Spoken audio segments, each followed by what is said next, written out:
대로 좋은 것을 다 주고 싶어 하십니다.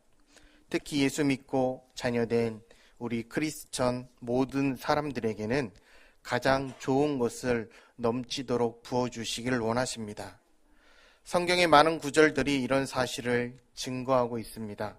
특히 그 중에 시편 34편 10절 말씀에 보면 젊은 사자는 궁핍하여 줄일지라도 여호와를 찾는 자는 모든 좋은 것에 부족함이 없으리로다라는 말씀이 있습니다. 또한 마태복음 7장 11절에 보면 너희가 악한 자라도 좋은 것으로 자식에게 줄 알거든 하물며 하늘에 계신 너희 아버지께서 구하는 자에게 좋은 것으로 주시지 않겠느냐는 말씀이 있습니다. 그런데 실제로 우리들의 삶을 들여다보면 그렇지 못한 경우가 많지는 않으십니까? 시시때때로 시련이 닥쳐오고 환난과 궁핍으로 우리가 마음의 어려움 또한 우리가 그것 때문에 넘어질 때가 굉장히 많지는 않으십니까? 분명히 하나님은 우리에게 좋은 것을 넘치도록 주고 싶어 하신다면서 왜 그러실까요? 하나님이 우리에게 그 약속을 잘못 가르쳐 주신 것일까요? 결코 그렇지 않습니다. 그것은 우리의 신앙 성숙과 연관이 있습니다. 하나님은 하나님의 소원은 우리에게 좋은 것을 주시는 것이지만 그 중에서도 최고의 소원은 우리의 성숙된 신앙의 모습입니다. 하나님은 우리 크리스천들이 예수님에게까지 성숙해지기를 기대하십니다. 왜냐하면 우리는 하나님의 권속이기 때문에 하나님을 아버지로 예수님을 또한 우리 마음에 모신 사람들로 살아가고자 합니다. 그러므로 하나님은 우리에게 은혜와 복을 주시되 신앙을 성숙하게 해가면서 주십니다. 마치 어린아이에게 너무 많은 것을 주면 오히려 아이를 버리기 때문에 부모님이 그것을 조절하는 것과 마찬가지로 괜히 신앙이 미숙한데 많은 것을 부어주시면 오히려 부작용이 생길 수 있는 우려가 있기 때문에 그러신 줄도 모릅니다. 이렇게 우리의 신앙이 계속 상승하면서 넘치는 은혜가 나타나는 게 가장 사람들이 보기에 또한 우리가 이상적인 신앙의 모습으로 또한 나아가는 것이 아닐까 생각합니다. 그런데 그런 것들이 어디 그렇습니까? 우리의 신앙이 상승도 하겠지만 때로는 우리의 신앙이 하강하기 때문에 신앙의 기복이 있기 마련입니다. 신앙이 상승하다가 갑자기 신앙이 곤두박질하며 하강하는 수가 있습니다. 이를 가리켜 흔히 슬럼프라고 이야기를 합니다. 신앙에도 슬럼프가 있듯이 이런 상태가 되면 하나님께서 몹시 우리를 안타까워하시지 않으시겠습니까? 그래서 잠시 은혜를 거두거나 시련을 주시면서 다시 신앙의 상승을 유도하십니다. 오늘 본문을 보면 야곱이 등장합니다. 야곱의 생애를 관찰해 보면 신앙의 상승과 하강의 연속 과정을 확인하게 되는데 우리의 모습과 아주 흡사하다고 봅니다. 하나님은 야곱의 신앙의 상승과 하강에 따라 적절하게 하나님께서 은혜를 베풀어 주시고 또한 시련도 주시면서 그의 신앙이 상승하도록 유도하심을 알 수 있는데 우리도 최대한 신앙의 기복을 줄이고 꾸준히 신앙의 상승 곡선을 그림으로써 풍성한 은혜와 축복을 누리는 성도님들이 되시길 바랍니다. 첫째로 신앙의 상승. 야곱에게 있어서 신앙의 상승입니다. 신앙의 상승에 있어서 베델과 야복나루입니다. 야곱의 생애 가운데 신앙이 상승한 때가 몇 번 있는데 그 중에 베델에서 하나님을 만난 사건과 야복나루에서 밤새 천사와 씨름하며 기도한 사건이 있습니다. 먼저 베델입니다.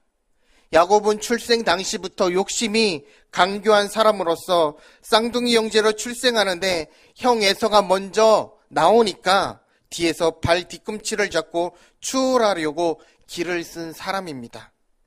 그렇게 하고도 둘째로 태어나니까 그 후에는 장자의 축복권을 받아내려고 호시탐탐 기회를 엿보게 됩니다.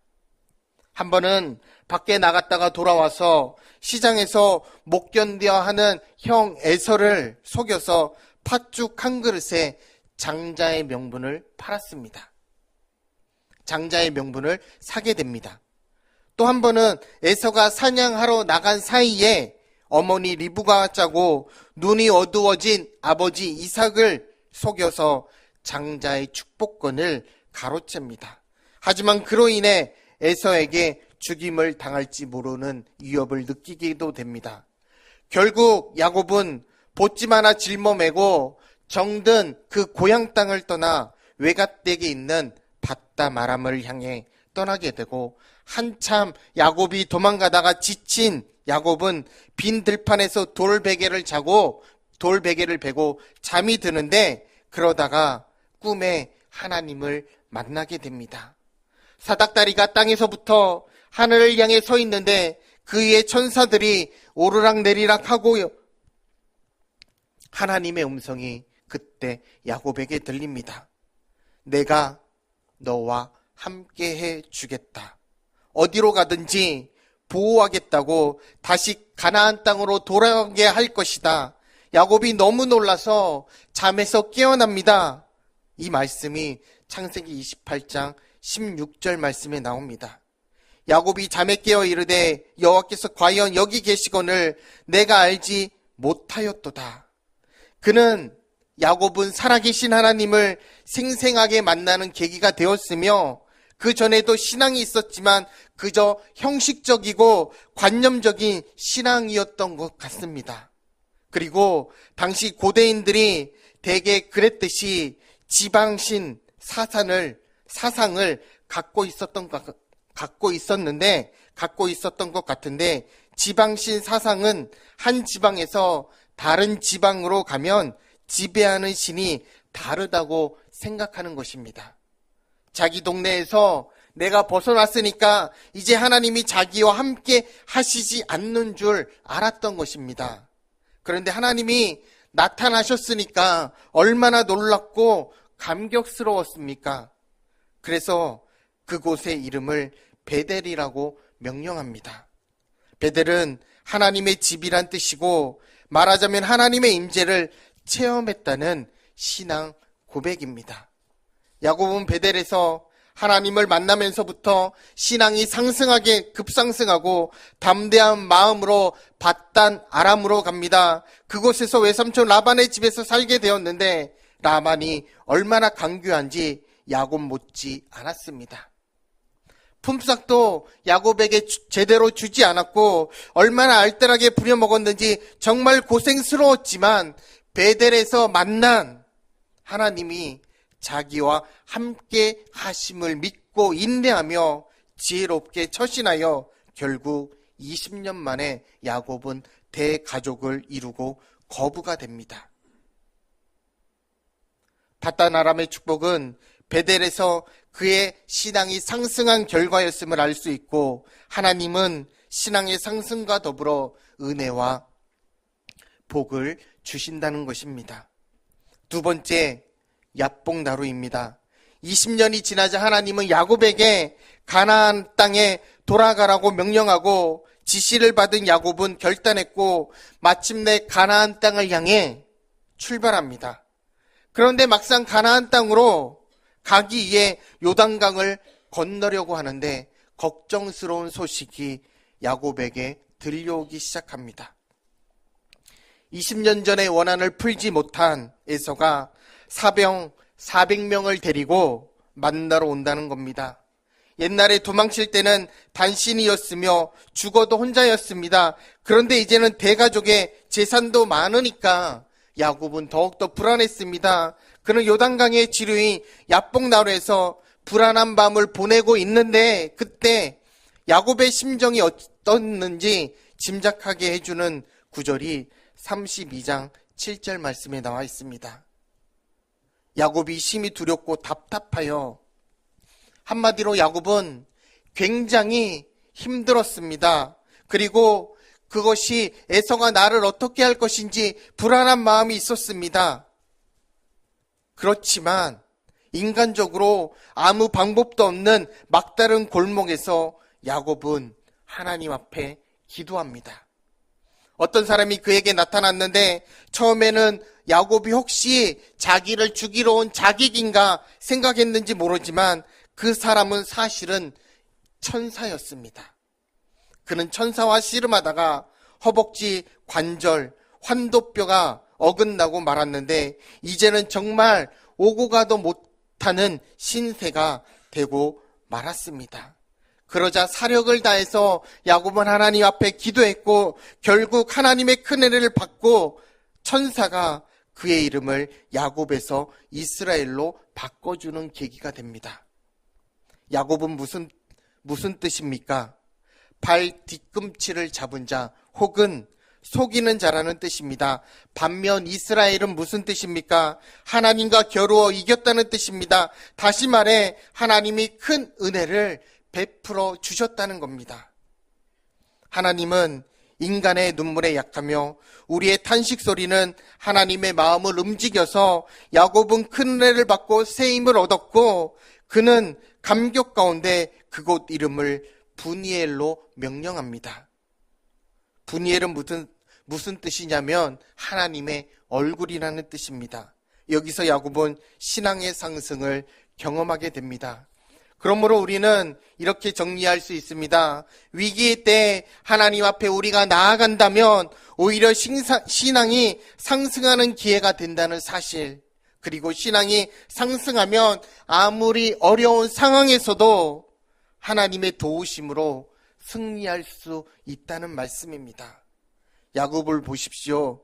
창세기 33장을 보면 놀라운 일이 생깁니다. 에서와 상봉하는 장면이 나오는데 분명히 20년 전 원한을 갚겠다고 살기 등등하게 오던 에서가 어떻게 나오냐면 33장 4절 말씀을 한번 보겠습니다. 33장 4절 말씀입니다. 같이 읽겠습니다. 에서가 달려와서 그를 맞이하여 안고 목을 어긋 맞추어 그와 입 맞추고 서로 우니라. 완전히 이 장면이 이상가족 상봉이라고 생각하지 않으십니까? 과거의 모든 원한이 눈 녹듯이 사라졌고 눈물을 흘리며 서로 얼싸안고 울고 있습니다. 조금 전까지만 해도 야곱이 그렇게 불안에 떨며 두려워했는데 하나님께서 야곱의 기도를 통해 모든 것을 해결해 주셨고 오랜만에 가나안 땅에 돌아온 야곱에게 에서는 가이드를 자청합니다. 물론 야곱은 지혜롭게 사양하고 따로 행동하게 됩니다. 그 내용 오늘 본문 12절에서 16절에 기록되어 있습니다. 여기서 우리는 중요한 원리를 발견할 수 있는데 신앙이 상승하면 우리를 괴롭히던 문제들이 한순간에 깔끔하게 해결된다는 사실입니다. 마치 먹구름이 끼고 비가 쏟아지고 기상 조건이 나쁠 때 비행기가 이륙합니다. 계속 고도를 높여 하늘 위로 올라갑니다. 그러다 보면 나중에 어떻게 됩니까? 구름도 비도 없는 청명한 하늘을 만나게 됩니다. 그러므로 무슨 문제가 있든지 하나님에게 다가가 우리의 신앙이 상승하면 영적 고도를 높이면 어떤 어려운 문제도 승리할 수 있다는 말씀을 야곱을 통해 말씀하고 있습니다. 이 원리를 우리가 명심하고 무슨 문제를 당하든지 다른 데 가서 우리가 이야기하고 하는 것이 아니라 오직 하나님 앞에 나와 기도하고 신앙의 상승을 구하시기 바랍니다. 그러면 하나님께서 우리를 반드시 승리하는 길로 인도해 주실 것입니다. 둘째로 신앙의 하강입니다. 야곱의 신앙의 하강, 그것은 숫꽃과 세겜입니다. 야곱의 이야기가 여기까지는 아주 좋고 다음이 문제였습니다. 위기 가운데 신앙이 상승하고 신앙이 상승하자 하나님이 큰 은혜를 베푸시고 문제가 해결되고 이젠 걱정 근심이 사라졌습니다. 그런데 안타깝게도 그 다음 순간 야곱의 신앙이 다시 하강 곡선을 그리게 되고 에서가 야곱 일행에게서 떠나 세일로 가버린 후 어디로 갑니까? 숫곳으로 갑니다. 그리고 다음으로는 세겜으로 가서 야곱이 정착을 합니다. 오늘 본문 17절을 보시면 야곱은 숫곳에 이르러 자기를 위하여 집을 짓고 그의 가축을 위하여 우리간을 지었으므로 그 땅 이름을 숫곳이라 부르더라.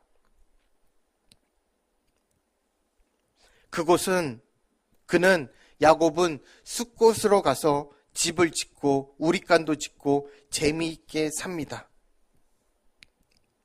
또 18절에서 19절 말씀에 보면 세겜이 더 좋다는 소문을 들었는지 세겜으로 옮겨갑니다. 야곱이 바단 아람에서부터 평안히 가나안 땅 세겜 성읍에 이르러 그 성읍 앞에 장막을 치고 그 장막을 친 밭을 세겜의 아버지 하몰의 아들들의 손에서 백시크타에 샀으며 거기에 제단을 쌓고 그 이름을 엘렐로헤 이스라엘이라 불렀더라. 숫곳에서 세겜으로 이사한 후에 아예 땅을 사게 됩니다. 19절에 크시타는 화폐 단위인데 1크시타는 양 한 마리 정도 살 수 있는 액수였습니다. 그는 100크시타를 주고 땅을 샀다고 합니다. 얼마나 넓은 땅인지는 모르지만 상당한 면적으로 짐작됩니다.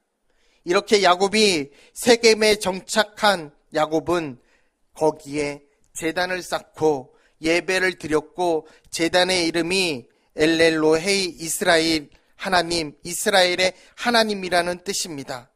얼른 보면 우리가 이것을 보면 야곱에게 아무런 문제가 없는 것 같습니다. 그는 세겜에 정착해서 안전하게 평안하게 잘 살고 있는 것처럼 보이고 신앙생활도 잘은 아니지만 어느 정도 하는 것 같습니다. 그러나 겉으로 신앙생활을 그럴듯하게 해도 진실한 신앙이 아니라 형식적인 신앙에 불과할 수 있습니다.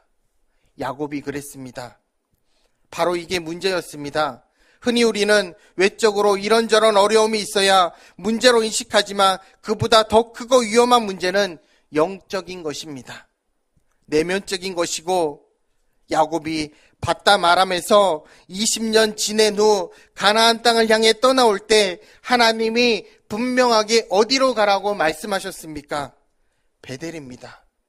또 그 이전에 그가 들판에서 돌베개 베고 자다가 하나님을 만났을 때 자기 스스로 뭐라고 서원했습니까?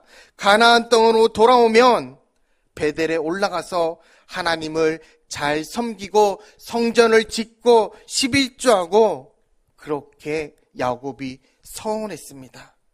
누가 강요한 것도 아니고 자기 스스로 서원한 것이기 때문에 당연히 베델로 가야 했던 것이 맞습니다. 그런데 야곱이 왜 베델로 가지 않고 숫곳을 거쳐 세겜으로 갔을까요? 두 가지 이유가 있다고 생각합니다. 영적으로 방심했고 세상적인 욕심을 부렸기 때문입니다. 방심은 안타깝게도 야곱은 큰 위기를 넘긴 후에 마음이 풀어졌고 이젠 됐다라고 생각하는 순간 방심하고 하나님으로부터 점점 멀어지기 시작합니다. 야복나루에서 눈물을 흘리면서 하나님 앞에 기도했던 그 모습이 사라졌으며 한마디로 신앙이 급강하고 말았습니다. 신앙이 상승곡선을 그리며 하나님을 향해 올라가다가 다시 하강곡선을 그리기 시작합니다. 이게 많은 사람들의 병일지도 모릅니다. 물론 위기 가운데 야곱이 마음 졸이고 힘들었을 테니까 몸도 마음도 휴식을 취했으면 별 문제가 없었을 것입니다. 예를 들어서 야곱이 잠시 숲곳에서 휴식을 취하고 베델로 갔다면 충분히 이해할 수 있는 것이었지만 그게 아니라 방심한 나머지 세겜에 들어가 새 속에 파묻혔고 급기야 그곳에서 큰 시험을 당하고 맙니다. 이런 예는 성경에 많이 나옵니다. 그 중에 대표적인 예가 여호수아 7장에 나오는 아이성 전투의 실패입니다. 여리고성을 정복한 이스라엘이 다음 순서로 아이성 정복에 나서는데 여리고성은 천왕성인데 비해 아이성은 작은 성에 불과했고 우리가 여리고성도 정복했는데 이까지 작은 아이성을 정복하지 못하겠느냐 방심했습니다. 본인들 실력으로 본인들이 전쟁을 잘해서 승리한 게 아니라 하나님의 능력으로 하나님께서 도와주셨기 때문에 승리했건만 착각한 것이고 그들은 아이성을 전쟁하러 갈 때, 정복하러 갈 때 하나님께 기도하지도 않고 소수의 정원만 가지고 전쟁을 하러 갔다가 참패를 당하고 돌아오게 됩니다. 여러분, 방심은 이렇게 무서운 것입니다. 프로야구 명장 감동 중에 명장으로 꼽히는 김성근 감독님의 이야기입니다. 그분의 성공 비결 중 하나는 선수들에게 방심하지 않도록 분위기를 잘 조절하고 방심이나 자만심이 성공의 가장 큰 적임을 강조한다고 합니다. 그래서 승리한 날, 특히 큰 점수차로 대승한 날은 오히려 선수들에게 휴식을 주는 것이 아니라 자정까지 훈련을 시켰다고 합니다. 그게 바로 김성근 감독님의 승리의 비결이라고 합니다. 우리 신앙도 마찬가지입니다. 어려울 때는 하나님 앞에 나와 매달리고 그러다가 하나님의 은혜로 살 만큼 또한 어려움이 없다면 금세 우리의 신앙이 곤두박질하는 경우가 얼마나 많이 있습니까? 상승하는 듯 하다가 하강하고 상승하는 듯 하다가 하강하고 제자리 걸음합니다. 심한 경우 우리는 또한 퇴보하기도 합니다. 그래서 바울이 경고하는데 고린도전서 10장 12절에 그런즉 선줄로 생각하는 자는 넘어질까 조심하라. 저는 이 구절을 읽을 때마다 자전거 타기가 생각납니다. 신앙생활은 자전거 타는 거와 같은 것 같은데 계속 페달을 밟아야 하고 너무 빨라서 속도 조절을 할 때도 페달에 발을 올려놓고 긴장 상태를 늦추지 말아야 하고 멈추면 자전거는 가지 않기 때문에 넘어지진 않지만 발을 땅에 디딜 수밖에 없습니다. 또한 야곱은 욕심입니다. 야곱의 욕심 때문에 세겜에 정착하게 됩니다. 그는 이미 거부가 되어 있었는데도 계속 욕심을 부렸습니다. 베델에 올라간다 하더라도 하나님께서 어떻게든 계속 축복해 주실 텐데 인간적으로 야곱은 과욕을 부렸습니다. 그러나 그를 기다리고 있는 것은 오히려 큰 시험이었습니다. 이와 비슷한 예가 롯의 이야기입니다. 아브라함이 아들처럼 돌봐줬는데 이제 좀 컸다고 그를 배반하고 떠나 어디로 가게 됩니까? 소돔성으로 갑니다. 왜 소돔성으로 갔을까요? 육신적으로 살기 좋다는 한 가지 이유 때문에 소돔성의 영적 상황은 염두에 두지 않고 소돔성으로 가게 되었습니다. 이 구절을 보면 창세기 13장 13절 말씀의 구절을 보면 소돔이 얼마나 영적으로 어두운 곳이었는지 짐작할 수 있었지만 롯은 소돔에서 세상 재미를 좀 보고 얼마 안 가서 전쟁을 만나고 그래서 정신을 못 차리고 있다가 유황불 심판을 받게 됩니다. 그래서 야고보서 1장 14절에서 15절의 말씀 그대로입니다. 오직 각 사람이 시험을 받는 것은 자기 욕심에 끌려 미혹됨이니 욕심이 잉태한 즉 죄를 낳고 죄가 장성한 즉 사망을 낳느니라. 세 번째, 신앙의 시련에서 세겜의 환난입니다. 야곱이 세겜에 가서 정착할 때 어떤 시험이 닥쳤냐면은 창세기 34장 1절에서 2절 말씀에 보면 무서운 사건이 벌어지는데 시내 번화가에 놀러 갔다가 세겜족 추장 아들에게 야곱의 딸 디나가 강간을 당한 겁니다. 하나님의 택한 백성의 가정에서 이런 일이 생기다니 정말로 생각하기 싫은 것이었습니다. 거기서 끝나지 않고 디나의 오빠들은 디나를 연모한 세겜 가족을 속여 결혼 조건이라며 할례를 받게 하고 스스로 고통을 당하는 동안 학살을 벌입니다. 그 소식을 들은 야곱의 탄식이 34장 30절에 나옵니다. 나는 수가 적은즉 그들이 모여서 나를 치고 나를 죽이리니 그러면 나와 내 집이 멸망하리라. 한마디로 이제 다 죽게 됐다는 말입니다.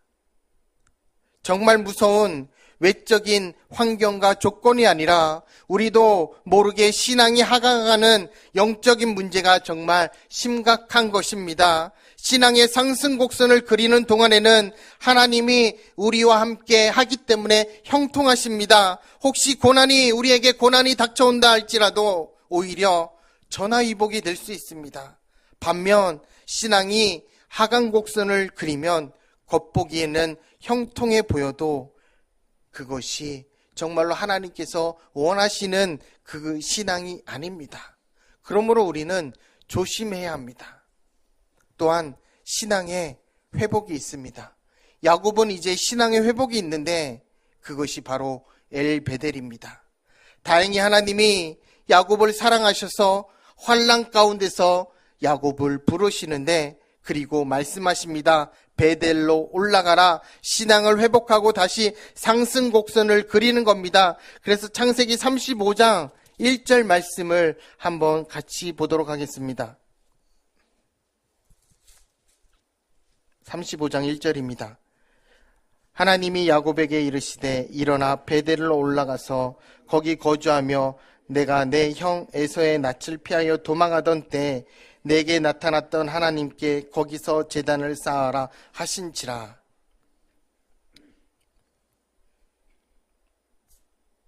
하나님이 야곱에게 이르시되 일어나 베델로 올라가서 거기 거주하며 하나님께 거기서 제단을 쌓아라 하신지라. 베델로 올라가라는 말씀을 들은 야곱은 짐을 싸서 떠나는데 창세기 35장 2절의 말씀, 그 밑에 절의 말씀을 보니까 세겜에 살면서 얼마나 세속에 빠져 있었는지 우상숭배까지 했다는 사실입니다. 이런 상황까지 오게 되었으니까 하나님께서 야곱을 큰 시험을 주신 게 당연하지 않을까 생각하게 됩니다. 그런데 놀라운 것은 야곱이 결단하고 베델로 향했다는 겁니다. 신앙의 상승 국면으로 돌아서니까 어떻게 됩니까? 35장 5절 말씀에 보면 그들이 떠났으나 하나님이 그 사면 고을들로 크게 두려워하게 하셨으므로 야곱의 아들들을 추격하는 자가 없었더라. 이상하게도 아들들을 추격하는 자가 없었는데 이것은 하나님이 사방을 두렵게 만들고 추격하지 못하게 막아주셨다는 겁니다. 여러분, 가장 안전한 곳은 벙커가 아니라 바로 하나님의 품 안입니다. 무슨 일을 만나도 하나님께 피하면, 하나님을 향해 신앙이 상승하면 모든 게 다 해결될 줄로 믿습니다. 결국 야곱은 베델로 다시 가서 제단을 쌓고 하나님께 감사 예배를 드리고 제단을 쌓은 그곳을 엘베델이라 부르고 승리의 인생을 살아가게 됩니다. 우리는 여기서 중요한 영적 원리를 재확인하게 되는데 하나님을 향해 얼마나 영적으로 가까이 있느냐. 다른 외적인 조건들은 별게 아니고 이럴 수도 있고 저럴 수도 있지만 결코 나에게 문제가 되지 않는다는 사실을 기억해야 한다는 것입니다. 그러므로 우리가 어떻게 하면 하나님의 은혜 속에서 승리하며 살아갈 수 있을까요? 하나님의 풍성한 축복을 계속 누릴 수 있을까? 신앙이 상승하면 됩니다. 그러기에 하나님을 항상 주목하고 영적인 눈을 들어 항상 예수님을 주목하시기 바랍니다. 또 하나님과 밀착되고 말씀을 청종하고 하나님을 앙망하며 하나님께 희망을 걸고 나아갈 때 우리의 모든 것을 책임져 주실 줄로 믿습니다. 하나님을 생생하게 만나서 은혜와 축복을 경험하고 날마다 승리하는 저와 청신제일교회 모든 성도님들이 되시길 주님의 이름으로 축복합니다. 기도하시겠습니다.